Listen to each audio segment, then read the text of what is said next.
Let's get our feet wet and write our first macro. First, let's navigate to the Visual Basic editor by using the Alt F11 keystroke. On the left-hand side in the project window, you can see the VBA project for our current workbook. In order to write VBA code that is available across the workbook, we need to enter the code in something called a module. By default, there are no modules present. Let's go ahead and add a module so that we can get started.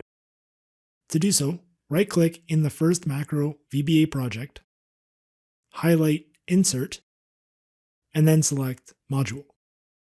You'll see a new subfolder appear called Modules with an item called Module 1 inside of it. Module 1 is where we will enter our VBA code and then execute our macro. In order to run VBA code, we need to include it within something called a sub-procedure. A sub-procedure is essentially a means to tell Excel where a block of code starts and where it ends. There can be multiple sub-procedures within a single module. In this example, let's call our sub-procedure example macro. Once you hit enter, you'll see that the words end sub automatically populate. This is the line of code that tells Excel where the block of code ends. At this point, we're ready to write our code. Let's begin by typing in MSGBOX, which is short for message box.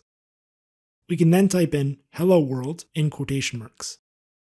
Next, let's click the little green play button on the toolbar and you'll see a pop-up appear, which is your message box. And just like that, you've written your first macro.